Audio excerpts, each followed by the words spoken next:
Sometimes taking a chance on an unknown game is like rolling the dice. Let's see if the odds are in our favor. I'm Adam Scott, and this is Lost in Random. The world of random bends with the roll of one dice. A dice that has ruled this kingdom for generations. Lost in Random is an action-adventure game by Swedish developer Zoink and published by EA. Yeah, that EA, as part of the EA Originals program, which finances and publishes indie titles to help them reach a wider audience. The game was released on all platforms in 2021, and while it received decent reviews, it's flown under the radar for most. And I can understand why. It doesn't neatly fit into some cookie-cutter genre, and there aren't many games to compare it to. If I were to sum it up, it's a dark fantasy action-adventure game set in a world built around chance with light RPG elements and combat using cards and dice.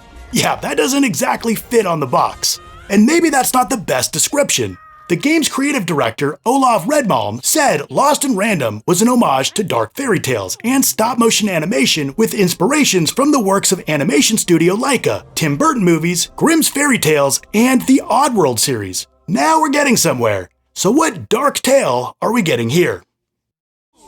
Be grateful, child, that the Queen herself is here for your special day.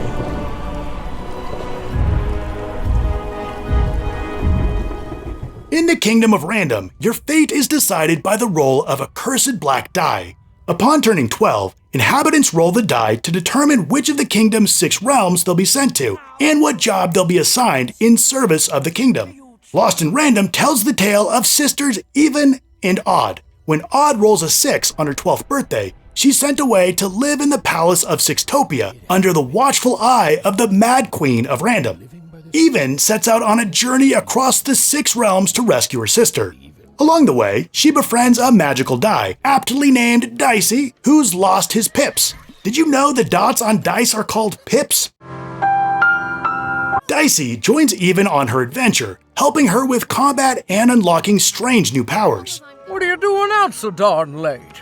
You're running like the old witch Uma put a curse on you. The story is as twisting and fantastical as the world itself, proudly wearing its inspirations on its sleeve, and is an absolute joy to experience, full of whimsical characters and imaginative locations. It's like a fairy tale you remember in a fever dream. I love how realized everything is. Nothing feels out of place, and the details, big and small, that built this world are everywhere.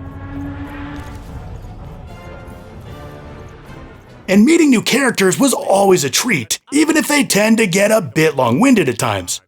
If you simply reason it out, you'll see that, you know what? I have had it with your condescending and your precious logic.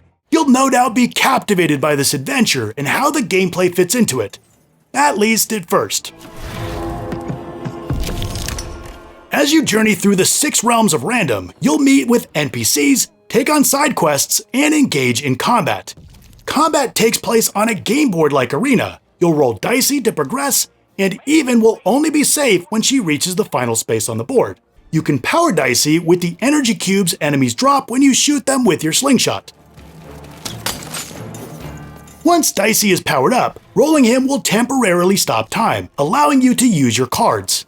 There are 5 different card types, including Weapon, Damage, Defense, Hazard, and Cheat, giving a lot of variety in how you approach each encounter, like turning Dicey into an explosive cube or placing traps.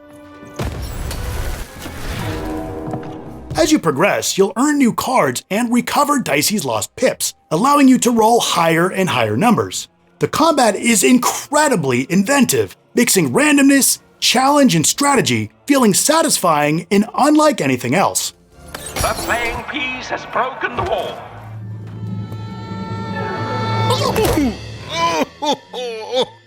I've had enough of this job. Outside of combat, you and Dicey meet all sorts of eccentric characters who not only engage you in the world, but often reward you with side quests or new cards. You'll choose your responses in conversations, however at times these choices seem to have very little impact on the outcomes. You didn't change a bit. That tells us you're not from Town. I get this sneaky suspicion the last third of the game was rushed. At about halfway, you'll no longer get new card types. You'll be sent back and forth across the map to complete missions, and it just feels like everything slows to a crawl. Not to mention the disappointing final boss. And it's a shame too, since the first impression was so strong that I wish it stuck the landing better toward the end. From the beginning to the end, the world design is so special.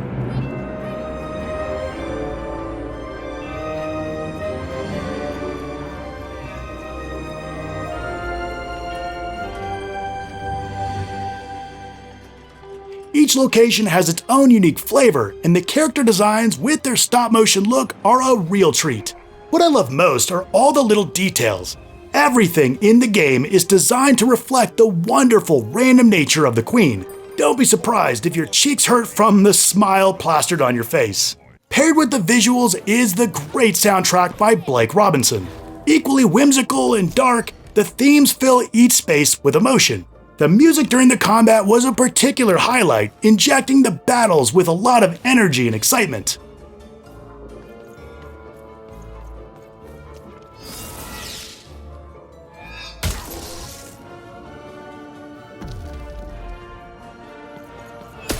The board game is nearing its end.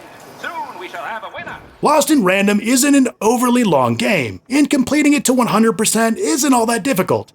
You can do everything in a single playthrough, but there are a handful of trophies that are missable. And since there isn't a chapter selection, if you miss anything, you'll have to start the game over to get anything you missed. As you play, you'll want to make sure to finish all of the side quests and collect all of the storybook pages, which is probably the easiest thing to miss on your first time through. All in, expect around 12 to 15 hours to do everything. Are you the Shadow Man? I have many names, little one. Okay, fair enough. It's hard to fully capture my thoughts and feelings about Lost in Random. The brilliance of the artistic design, whimsical story, and characters weaving a dark and fantastical tale is unlike anything else. And while I really enjoyed the unique gameplay, it started to wear thin toward the end. That being said, there's nothing else quite like Lost in Random. If you're a fan of classic Tim Burton animation or love dark fairy tales, you absolutely need to get lost in Lost in Random. They should be scared of us, right?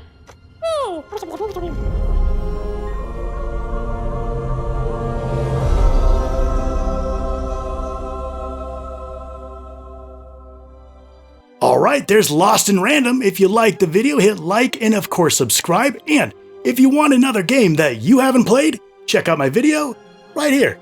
I want to thank you so much for watching. I'll see you next time.